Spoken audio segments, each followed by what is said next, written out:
Namaskar. Very warm welcome to all the viewers and learners in this live interaction of CIT and CRT. I am Renu Bhatt with you all and you are watching us live on eVidya channel, channel number 11. And apart from this channel, you are with us on our YouTube channels as well, that is NCERT Official and NCERT PMeVIDYA class number 11. And dear learners and viewers, in this specific session, we are going to know more about a lot of things. And the topic that we are going to discuss today in this specific session is for English 11th standard students. And the topic is promoting interdisciplinary approach and critical thinking in the adventure. So what is interdisciplinary approach and what is critical thinking? We will get to know more about these skills in this particular session by this chapter. So we have joined by our experts. So without any further delay, let's quickly meet her. You are Professor Nidhi Tiwari. Very warm welcome, ma'am. Namaskar. And ma'am is a professor from Department of Education in Languages, NCERT, New Delhi. And dear learners and viewers, in case you want to know more about this particular chapter or you know about this particular chapter, you want to share your experience, you can reach out to us through our various mediums. We want you to call us on our telephone number, that is 8800 440 559. Either you can drop a mail as well. Our email address is dts.class11@cit.nic.in. And if you have joined us through our live streaming, then you have to go to the live chat box and then only you can drop your comment out there. Our expert will be more than happy to answer all your queries and doubts if you have any. So without any further delay, let's quickly start this particular session. And Nidhi ma'am, we are very curious to know more about this particular topic, that is the adventure. And we are going to learn a lot of things. So my first question, and I want to know about the content, what exactly you have for our learners, ma'am? Let me first welcome the viewers. So good afternoon, and I'm going to take you on a journey, the adventure, the lesson from class 11th textbook Hornbill. And the topic today is language across the curriculum in Jayant Narlikar's The Adventure, promoting interdisciplinary approach and critical thinking. Well, I have a plan how I'm going to go about it. In the initial 30 minutes or 40 minutes, I'll be speaking up about different concepts, and then I will be taking you to an interactive session on critical thinking, wherein I'll be showing you the text, I'll be highlighting portions, and we'll be having certain activities on the text. And I'm sure that 10 minutes before the session gets over, I'll be in a position to take your questions as well. So shall we begin? Sure, ma'am. But before that, I also want to know about the language across the curriculum, ma'am. What exactly is that? Please let us know, ma'am. Language across the curriculum, this is a concept in National Curriculum Framework 2005, where we are talking about the centrality of language in the curriculum. What does that mean? It means that language is spread across the curriculum. In every subject, we have language. No subject can be understood without language. That is what we mean when we say centrality of language in the curriculum. Now, it also means that the language teacher is not the only person who is responsible for developing the language skills. Language is happening in every classroom, in every subject area. So, we have to focus on the importance of language in every classroom, which is helping not only in understanding or comprehending the subject or the content, but at the same time also developing the language skills. We should also understand that language across the curriculum, which in short I am calling LAC, it is also a policy, and that is what we need to understand. Once it is policy, what does that mean? It means that now the teachers have to implement it. Okay, starting from the textbook writers, wherein we instruct the textbook writers how to look at language across the curriculum.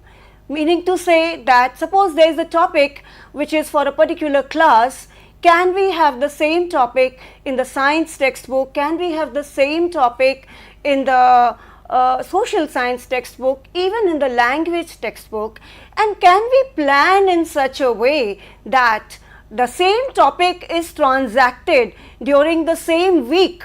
Like there was a lesson on tsunami in class 8 textbook. It was there in the language textbook, it was there in the social science textbook, it was also there in the science textbook. So if the teacher knows what is the methodology the teacher should use, and if it is there in the textbook of the same class, all the teachers can collaborate, they can work together, and that particular topic can be understood better, and at the same time the language skills can be developed. So LAC as methodology is also equally important, because we know that there are different language registers. You have the register of law, you have the register of sports. Similarly, every subject has its register. So when we are looking at LAC, then as a methodology, the teacher, if they work in collaboration with other subject teachers, the language teachers with the subject teachers and the subject teachers with the language teachers, then we can see that we are utilizing the classroom to the maximum potential, so that the language skills can be developed and the content can be understood. Under policy, we are also addressing the assessment. Okay, so the teacher should plan collaborative projects together, and under the collaborative projects we can take topics wherein the students can work together with the students of other areas. Suppose we are talking about class 11th and 12th, wherein right now we have streams, the science stream, the commerce stream, the humanities stream. So they can work together. It need not only be the language humanities students working on projects. They can also collaborate with students of commerce and science, so that they can understand the disciplines, they can understand the content better, even the writing skills can improve. And here we are bringing in the interdisciplinary perspective. So suppose there is a lesson which is on a historical character in a language textbook, then it would always be better to consult the history teacher and a topic which is there in history. So it will help us in understanding the theme of that lesson. And of course, critical thinking is very deeply connected with LAC, and we are talking about developing the higher order skills at the secondary level, and therefore LAC is definitely going to help us comprehend the topic better, develop the skills better, and lead to critical thinking. But before I move further, yes, I would like to show a book, Sure, ma'am. Please. Now, this is a book which is for our viewers, and amongst the viewers I'm expecting our dynamic teachers, our dynamic students. So this is the book Language Across the Curriculum, and this has been written by Professor Meghnathan from NCERT. It is published by Pearson, and I'm sure that this book is going to prove very useful to our teachers to understand the concept of language across the curriculum. So definitely, and indeed it's a very good fact about the language across the curriculum, about the emphasis on the language importance, right ma'am? Here I just wanted to know about the critical thinking. How does critical thinking helps students and learners, ma'am? Before the critical thinking, it might help us to understand the interdisciplinary approach. Sure, ma'am. Okay, and because in order to move towards critical thinking, it will be good to understand a topic from different disciplines which are involved in a topic. So ma'am, what is the importance of interdisciplinary approach in Certainly, today's era, ma'am? Sure.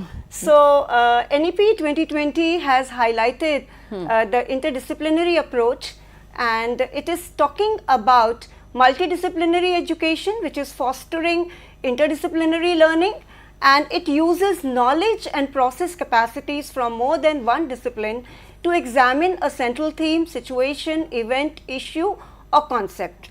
And for example, just if I go back to the tsunami example, then if you have to understand tsunami, then in a language textbook, it will be describing experiences of people who suffered from tsunami.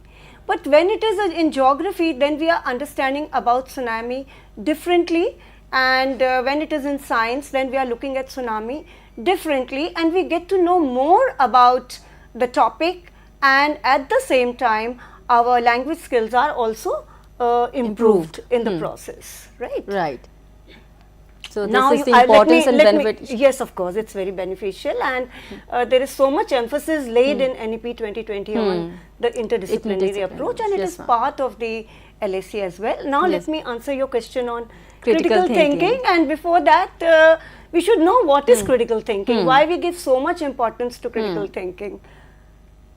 But also let me also talk about it is referring to the ability to analyze the information objectively and make a reasoned judgment. And it involves the evaluation of sources, data, facts, observable phenomena and research finding. Meaning to say that, you know, whatever topic there is, you will not just believe in whatever is available. You will go deeper into it. Okay, and you will try to collect more information, verify the information. Many a times we believe on whatever we read, and that is not healthy. Not only should we understand, but we should also verify, we should also go deeper, and we should, for that we should, you know, get facts, data. The brainstorming. Exactly, exactly. Then only you can, you know, comprehend it, and it can be it is very enjoyable also. It leads to the development of the personality also. And we really need good critical thinkers, because they can draw reasonable conclusions from a set of information and discriminate between what is useful, what is less useful, and then it also helps us to solve problems, to arrive at decisions, and it is connected with problem solving and decision making also. So, I mean, from text you can also connect it to real life situations. Exactly. So, if you are a critical thinker, you will be able to handle your life and situations also easily, better. Comparatively to other people. So, I mean, it is not always the examination requirement that you are writing an answer to a question and mugging it up and rote memorization. If we are critical thinkers, then it will help us understand whatever we read, and it will also help us connect with real life. So whatever the situation is, critical thinker knows how to handle those situations, right? Exactly. Okay. So, and then I would also like to tell you how we can develop the critical thinking. So, what are the strategies we use to develop the critical thinking? Right. Can we have the slide? Sure, ma'am. Yes. So, the very first requirement of thinking also is that you have to ask questions. Yeah, And curiosity. Exactly. There should be a curiosity. Children, you know, are born with that ability, and many a times we destroy that ability. By the time we get older. Yes, exactly. So, you know, you should encourage that our young learners should raise questions. And when there are questions, then obviously we are searching for answers. And from where are we going to get the answers? We need to collect some facts, some information. Whatever we get, then we have to analyze. We'll have to see, is it sufficient? Have we gathered sufficient information? And then when we have lot of information, we may come across different viewpoints, alternative viewpoints, and we should be willing to consider the different viewpoints, because every topic, every subject, every issue can be handled from different perspectives, okay? And you need not jump to a conclusion or a judgment. You should suspend it. You should see that do you have sufficient evidence? I mean, see, you know, like whenever there is a crime scenario, if you watch those serials, you see how much they dig deeper and deeper and gather information, you know. So similarly, you should not arrive at a judgment very soon. You have to verify. And then if somebody is willing to provide constructive criticism and feedback, we have to be receptive to it. There has to be a flexibility in updating the beliefs which are based on the new information that we are getting. Then once we have sufficient information, we need to look at the pros and cons of each option, and we have to implement and monitor then. Once we have arrived at a solution, then it has to be implemented, and we have to then monitor it. And then what is going to be the outcome of all this? We have to reflect on it, and then we have to also adjust wherever the there is a requirement.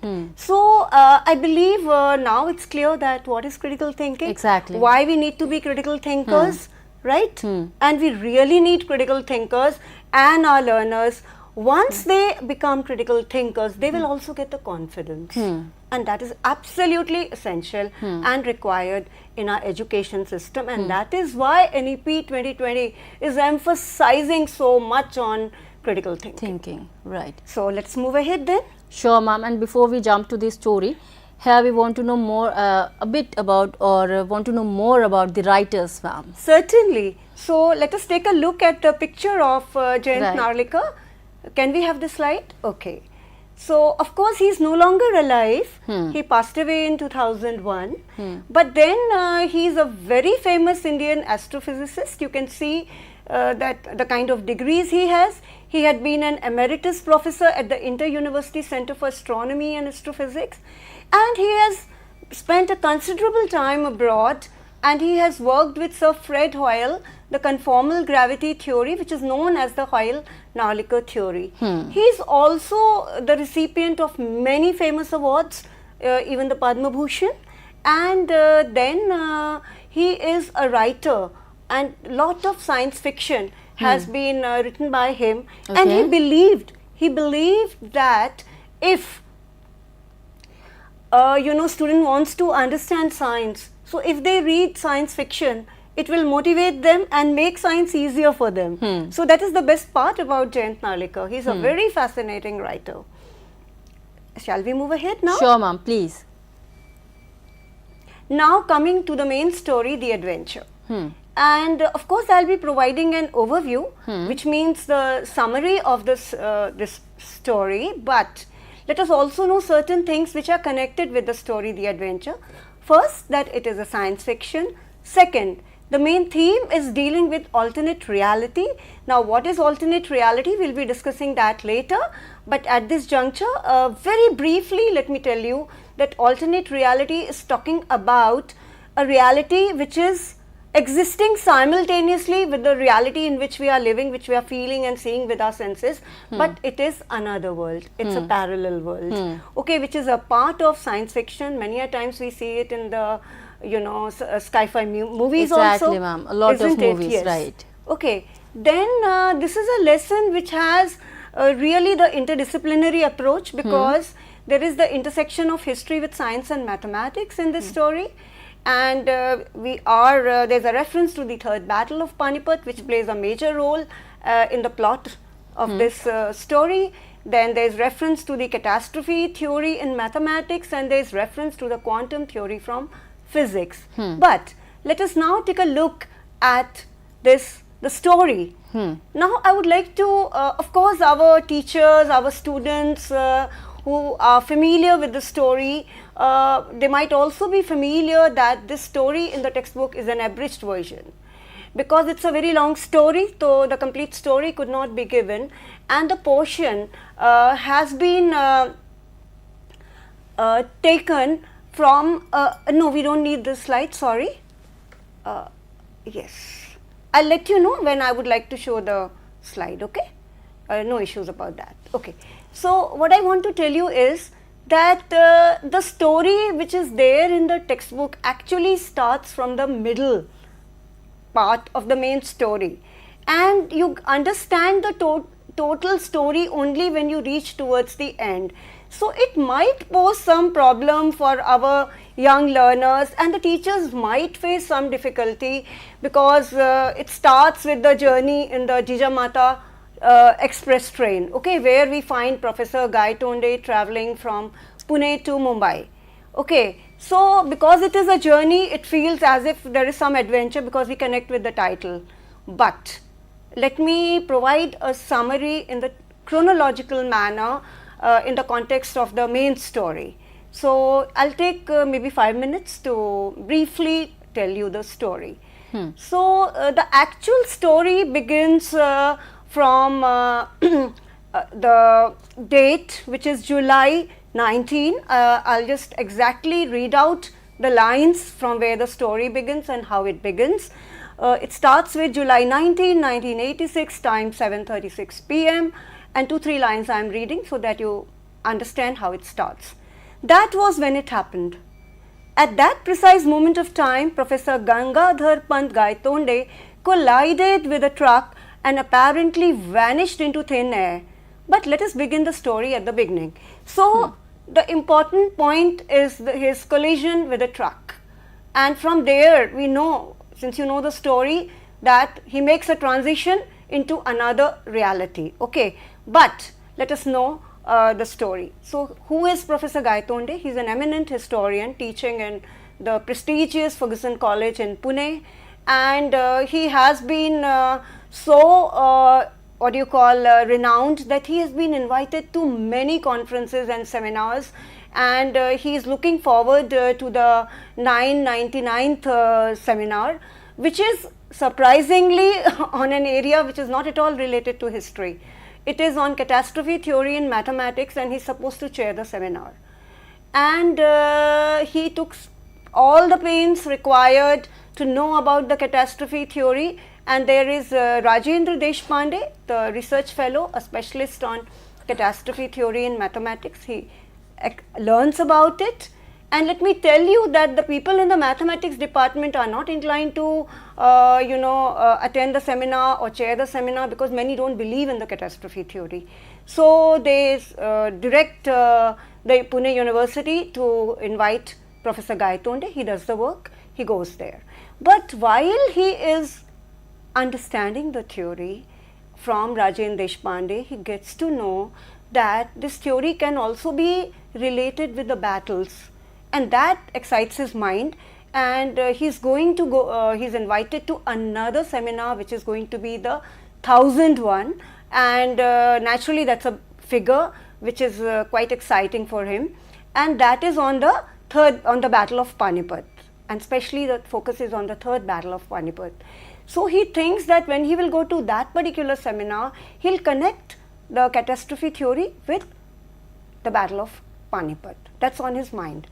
And afterwards, when he's returning from the 999th seminar, he's thinking about the next seminar, and his mind is full of that. And while he's driving the car, he loses track, and there is a truck coming, and the driver warns him, he doesn't listen, and the truck collides. After that, where has he vanished? We do not know. And for 2 days, he is missing. Nobody knows where he is. Now, in this particular textbook, the story is talking about his journey in the Jijamata Express. But before that, what has actually happened? He is in a state of coma, and then he finds, when he awakens, he finds himself in a hospital where there is Dr. Arvind Modak who is attending to him. He raises questions, and when he asks which hospital it is, the name which is provided is not known to him, though it is supposed to be a famous hospital of Pune. And then when he asks the road, again the road is not known to him, and it is a Pune which is not known to him. And when the doctor asks him about his name and he tells his name, they don't know him. He is quite surprised because he is a famous professor and people know him very well in Pune. So which is this Pune, where is he, is what is confusing him. And Dr. Modak also tells him that because he has told him that he is a historian, and so and he says that he is teaching in Fergusson College. So Arvind Modak says that okay, Fergusson College, that is in Bombay.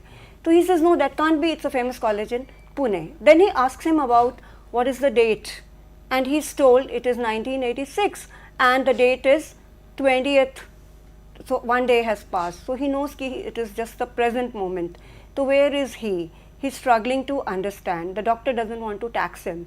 Okay, so this part is nowhere mentioned in this main story in the Hornbill. Okay, and then both are trying to understand each other, and then Arvind Modak also tells him later that he had not understood history very well. He didn't find it interesting when he was in high school, and he mentions the name of a historian by the same surname, and he says that he had there were 5 volumes on history, and 4 we studied, and they were very difficult for us. The 5th volume didn't come because there was the death of this historian, and that comes as a big surprise to Professor Gaitonde. He asks him to tell the name of the volumes. He says Concise History of India, and he knows these were the ones written by him. And Dr. Modak apologizes that I hope he was no relation of yours, and he says no, he was no relation of mine. Okay, and then the story moves ahead, and there are places which they are talking about and they don't know, and Dr. Modak asks him where I should take you then now that you are well. So he says that Shanivar Vada is a common point, and when he goes there, but Shanivar Vada which he knew is a little different. It seems to be in its ancient glory. So he is struggling, and he's thinking, have I traveled in time? Is it a past? Because Shanivar Vada is in its glory. But then there are certain other things which are too modern. So, and if he has died, then has he traveled into future? So he is utterly confused. And then he tells the doctor that, okay, you send me to Bombay because my son Vinay is working in Forbes, and that will be better. And now he has doubts, and he says, is there Forbes company in Bombay? So the doctor says, yes, there is there. And he gets him a ticket, and he says, but you will need a permit. So he says, permit to go to Mumbai? He says, yes. And then he's quite surprised, and the currency which he takes out is no longer in use. The currency provided by Dr. Arvind Modak has the Qutub Minar in it, and it has a Mughal emperor on the seal and all that. So he's quite surprised that in which time period it is, and Arvind Modak had said that it is 1986. So this is all very confusing for him, and so he starts the journey in Jijamata Express from Pune to Bombay. So I have told you the story before what you have in the textbook, and then I believe if the story is known and if there are viewers around, should I tell the story, or do I move into more important concepts? Can I have some response from my viewers? So, dear learners and viewers, you are with us, and we are receiving your comments. We would be more than happy if you raise your queries as well. So, ma'am asking you a question, please answer and let us know about your feedback. And you can call us on our telephone number, that is 8800440559, and the fastest medium is YouTube channels. You have to go to the live chat box, and then only you can drop your comments. So, ma'am, shall we move ahead? Okay, I'll move ahead. So, meaning to say that once he reaches Mumbai and he goes to Forbes, he finds that there is no person by the name of Vinay working there, and that comes as a big shock to him, and he doesn't know what to do. And then he thinks that if he has to confirm, then he has to go, and he also finds the East India Company flourishing in Bombay, and he sees the Union Jack flying. So he understands there is something wrong with the history. So, ma'am, can we have that, all those things in presentation as well? No, we don't have it here, but what I want to tell you here is that in the story what we realize is that he discovers that he has to find the truth, he has to solve this riddle, and he goes to the library, the Asiatic Society, and there he reads, and he comes to know that there is a change, and something has happened in the Third Battle of Panipat.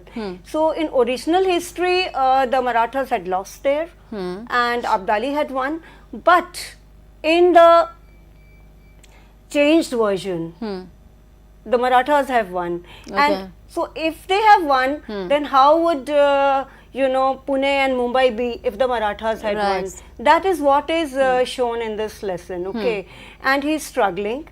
And so let us now, I think since the lesson must be known to our viewers and the story is known to our viewers, let me not go into the details of the story because time is less, and I'll move ahead with explaining the points which are here before us. That is, I would like to talk about the Third Battle of Panipat, so that our learners understand more about this part of history, so that they can understand the lesson better.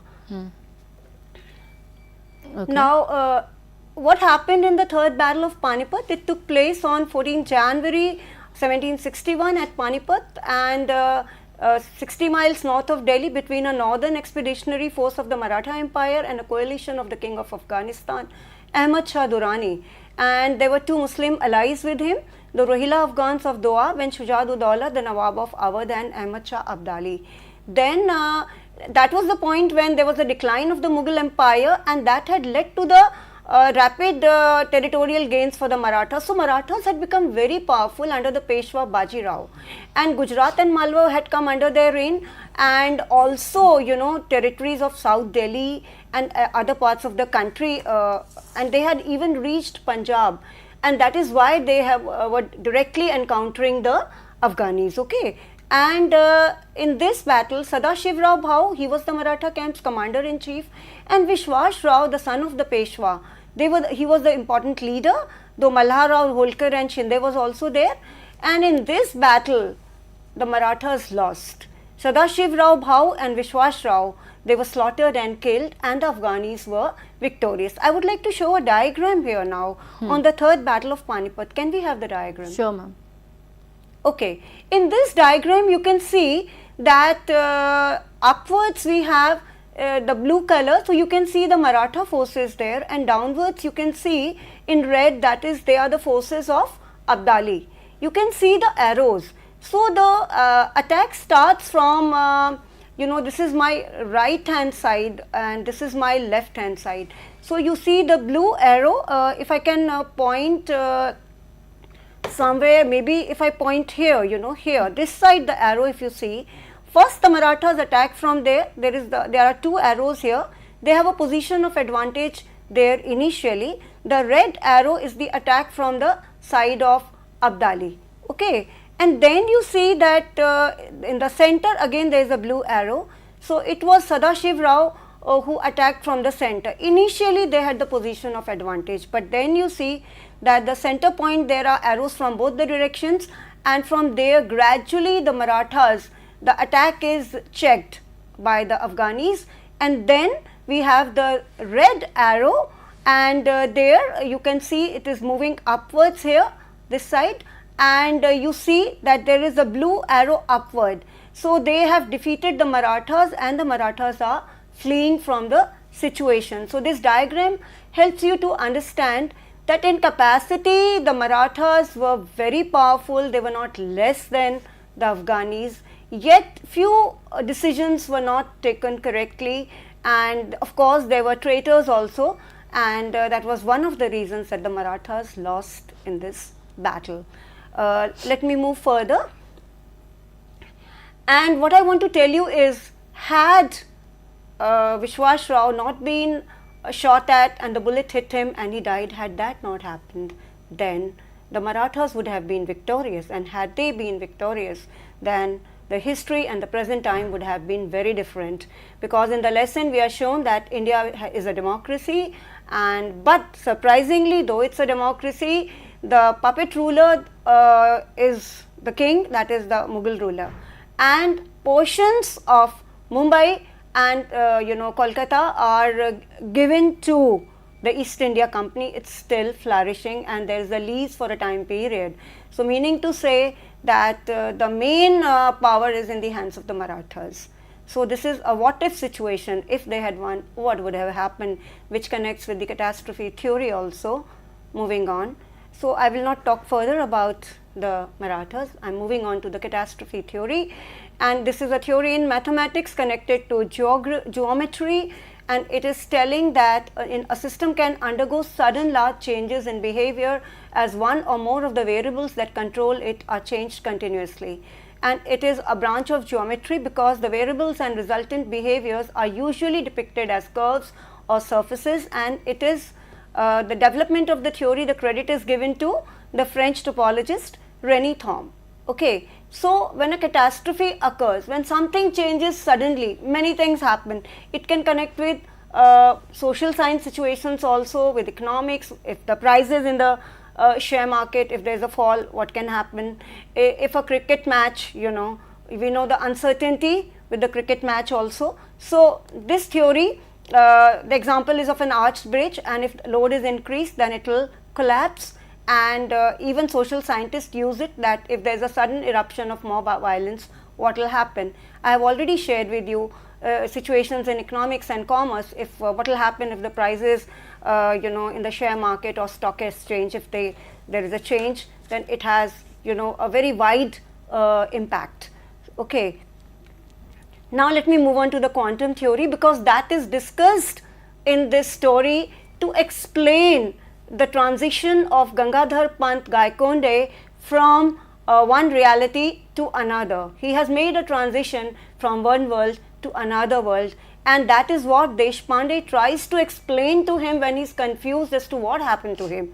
So Deshpande make use of these theories to explain that he has undergone a catastrophic experience, and because of that accident, because of that collision, something has triggered in his mind, and his mind has taken him to such a situation. But believe me, it is not an imaginary situation, because he has a piece of evidence. When he had visited the society, there was the Bakhar, the book from which a page is torn. When he shows that as an evidence to Deshpande, Deshpande is forced to believe that it was not an imagination.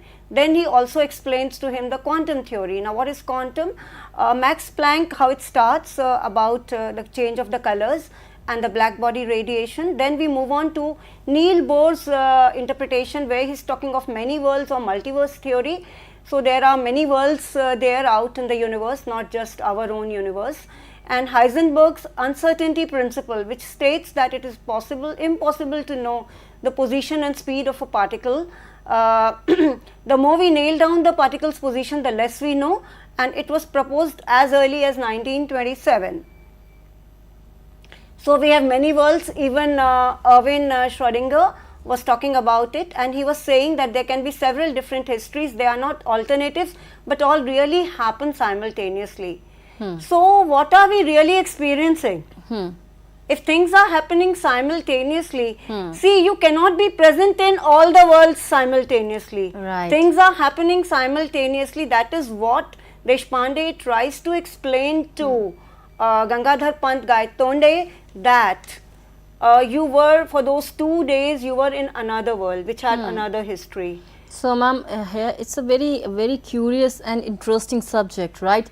So, do we actually have different worlds? I mean, are there different exactly. worlds? We do have. Okay. And it is like if you even look at simple, if you look at geography, ours is not the only universe, ours is not the only galaxy, ours is not. This concept is in other subjects as well. In other subjects also it is there. So geography does talk of different solar systems, different galaxies. Okay.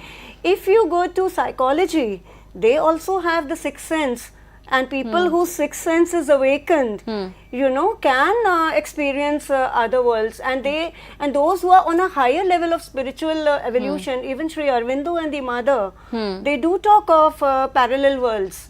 So if you are on a higher level of evolution spiritually, you can move easily from one reality to another, from world to the other. And people with a higher sense of evolution can even experience them simultaneously, which normal people are not able to do. So psychology believes in it, and geography has another way. So there are many worlds. There are many worlds. So, ma'am, this concept is quite interesting, scary as well. I mean, yes, all together, right? Yeah, exactly. And that is what is described in this story, the adventure. That is why it is an adventure. He has an adventure. He has not planned for it. Right. It was not deliberate. Because of the accident it happened. That led to that transition. So can we plan it also? I mean, that is what we need to think about in real life. Because when we go on an adventure, we go with a planning. Okay, right. we planned have everything. Adventure tourism and many things are there. But, here it is accidental.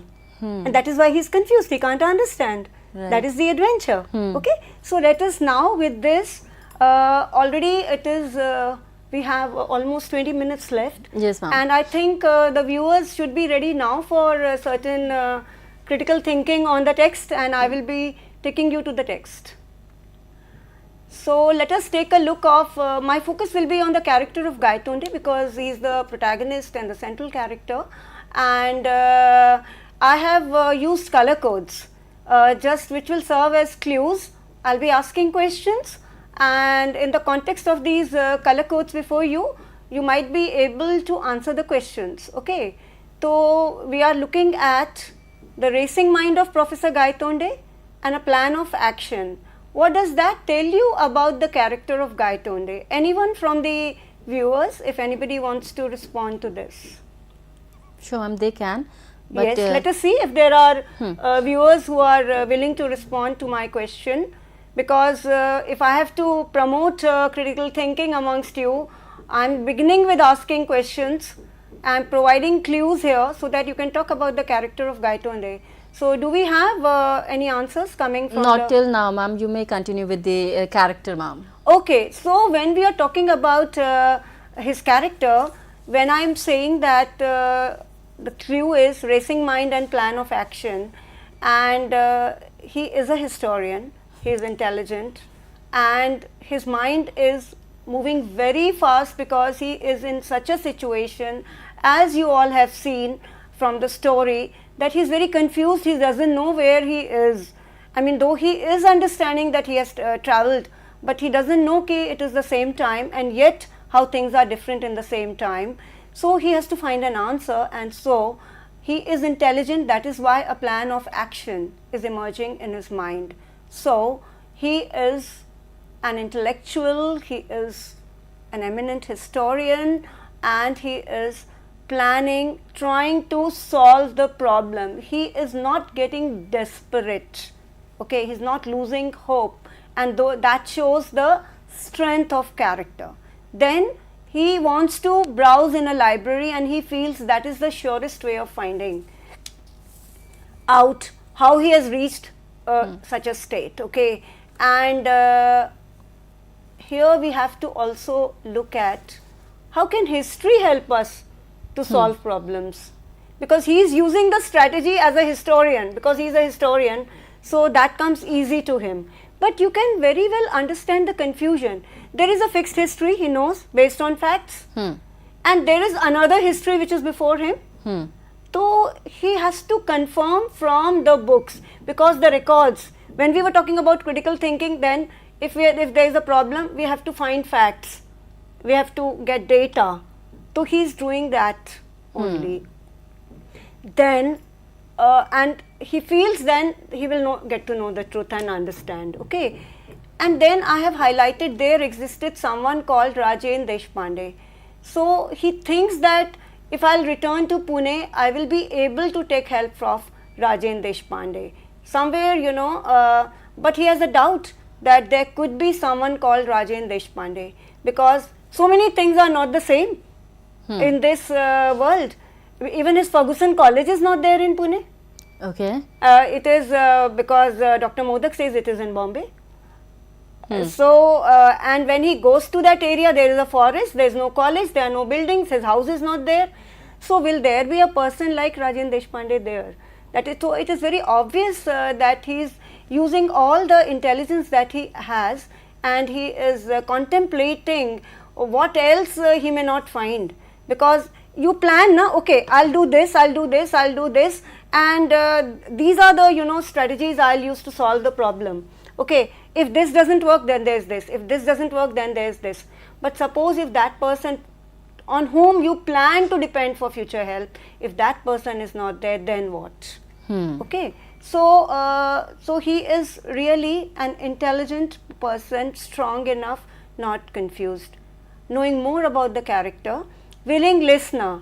So when he's talking to Khan Sahab on the train, so why, you know, that is also a great quality. Everybody is not a willing listener, and many a times if you are in the habit of lecturing, the nature of the job, maybe you're not having the habit of listening. But really, I mean, if you are an intellectual, it really helps to be a willing listener, and that is a great quality that he has. Okay, and that is how he is able to get information about the India, which is so different, and he wants to understand that India. Then everything is a blow for him, because things are not going the way he is expecting, and he doesn't know what else to expect, what more. And then I have highlighted he himself were dead in this world. Now this is from the text in Hornbill. And why does he think that if he were dead? Because the text in Hornbill doesn't give a clue to this question, this part. So if you connect with the main story, then you will remember that Dr. Arvind Modak had said that the fifth book had not come because Gaitonde was dead. Okay, so if he was dead, then how can he even approach his son? Maybe his son would also not be alive, and was he even born? So he doesn't know in which time period he is, and yet if you see the color code, it was characteristic of him not to worry. So this is again a great quality, because all of us, if we are in situations of crisis, it's human for us to worry, okay, and for him to stay cool again shows that what a marvelous person he is, that he is capable of handling the situation without worry, you know. Because if places where he plans to go, if they are not there, then where is he going to stay? We know that the currency that he has is not functional.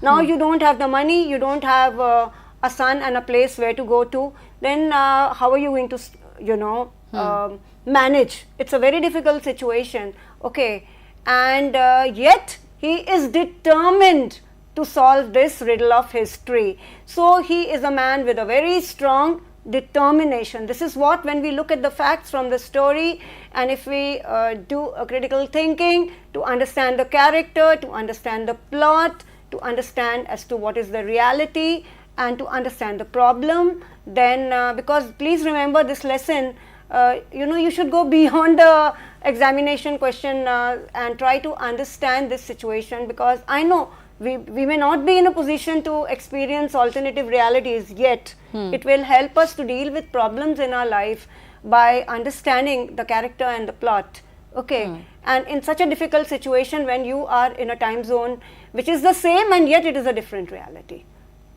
then prepared as he was for many shocks, he had not expected this, because the East India Company had been wound up shortly after the events of 1857. Now, this is the greatest challenge before a historian.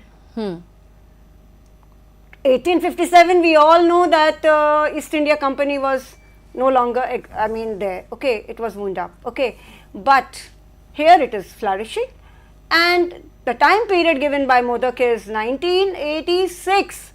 1986, having a democracy and still having the East India Company. Look at the scenario, okay.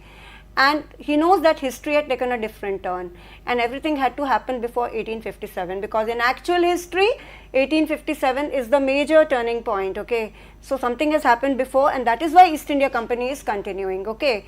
And he says, he's questioning how and when had it happened. So whenever there are problems, we should question, we should critique, we should think.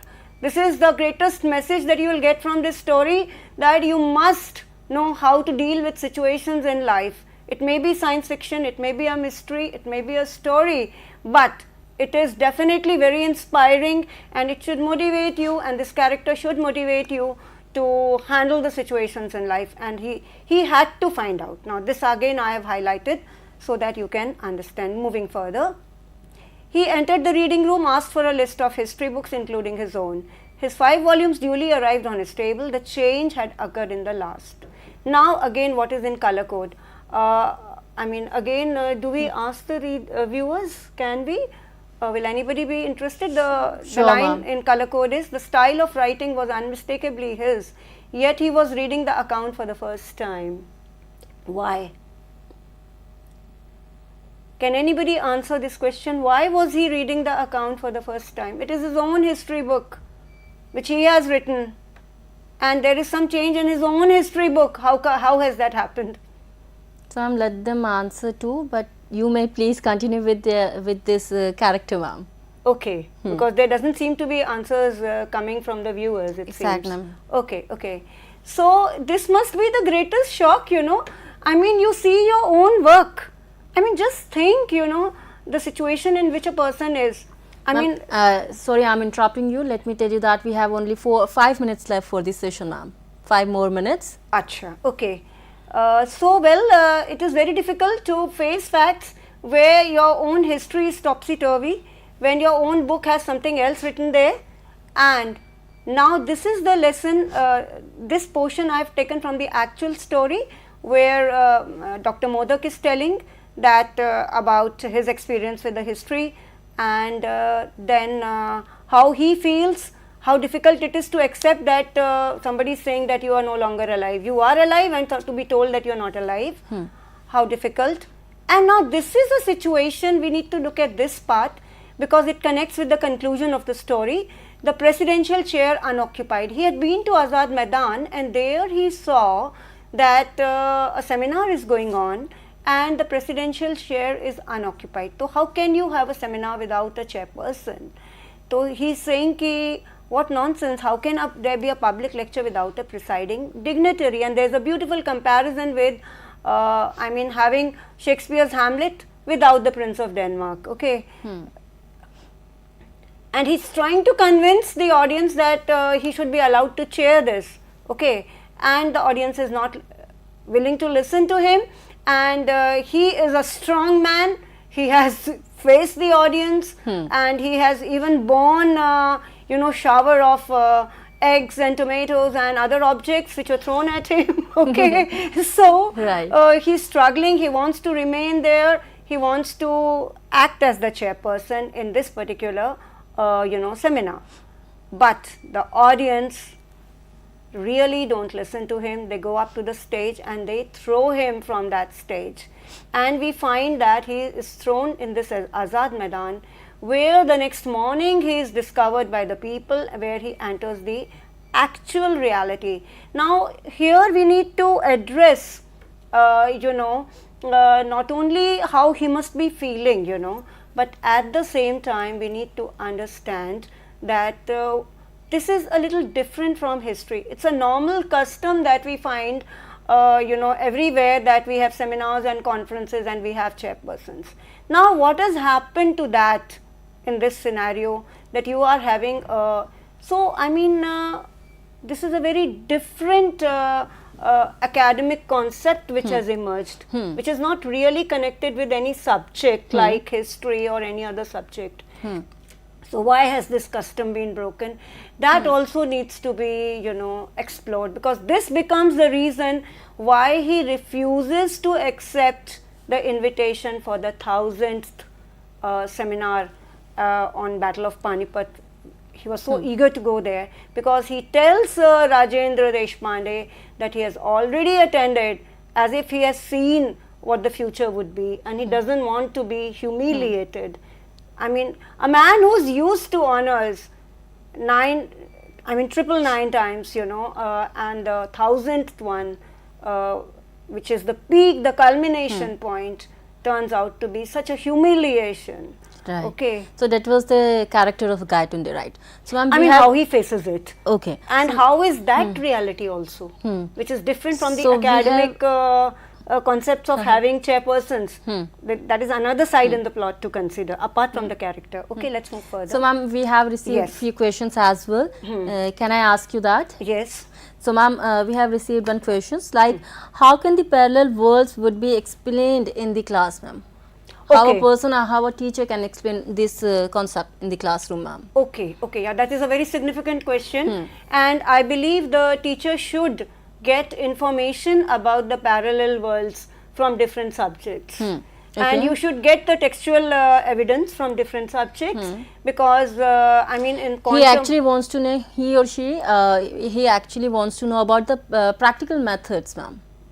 There are some? Yes, because if you have to tell the students, then you have to give them evidence. You can't just tell them. Exactly. So you have to, you have to collect information from different subjects where, experiences of the parallel world are mentioned.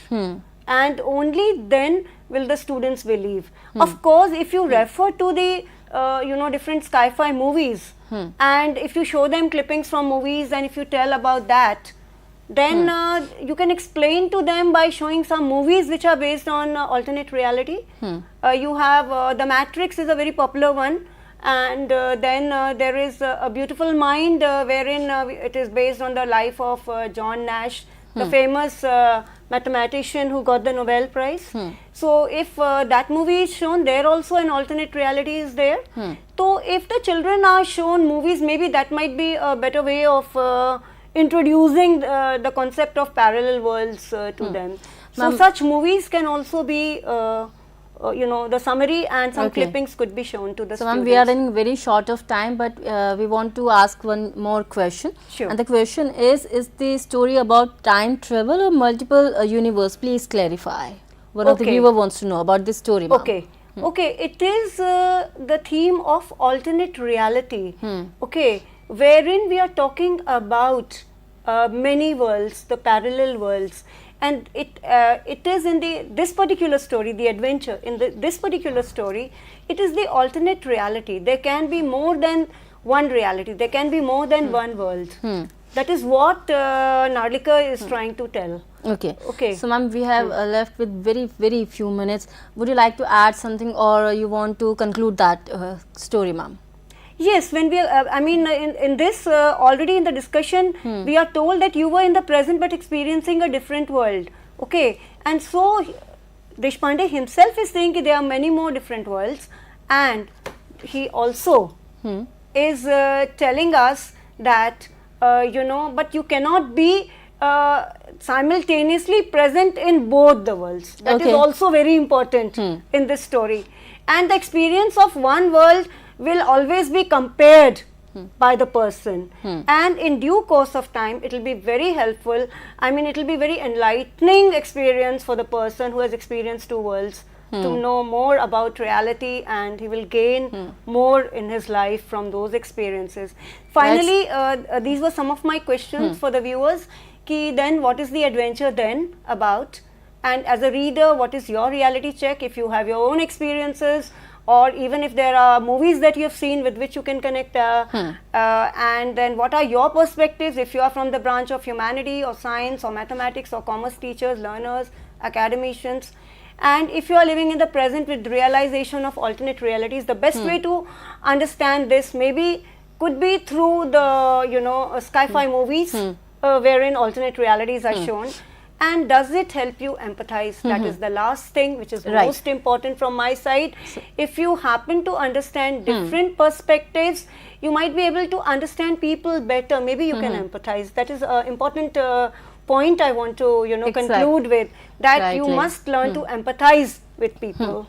Definitely. And dear learners, please share your perspective and your ideas as well. We are running very short of time right now, so we have to wrap up this session here only. But before that, let me thank our expert. Thank you so very much, Nidhi ma'am, for this wonderful story and for your wonderful presentation, ma'am. Thank you so very much. I would also like to thank my viewers for being there, and I hope you have benefited from this session, because it is a multi-layered text and you can explore lots and lots and can have many projects. The teachers can involve the learners in many projects, and that is what you should be motivated to work with this lesson and so this this story. chapter was all about this particular thing, and the thing was multiple world and the different world all together simultaneously. That's indeed a mesmerizing topic and concept, dear learners and viewers. Please share your feedback as well.